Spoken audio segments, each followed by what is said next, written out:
ఎందుకు మమ్మీ అవంతరం కొడుతున్నావు? బ్యాగ్ లో ఏముంది? ఆ సౌండ్ ఏంది?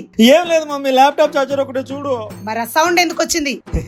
నేనే ప్రాంక్ చేద్దామని సెల్ ఆ సౌండ్ పెట్టినా.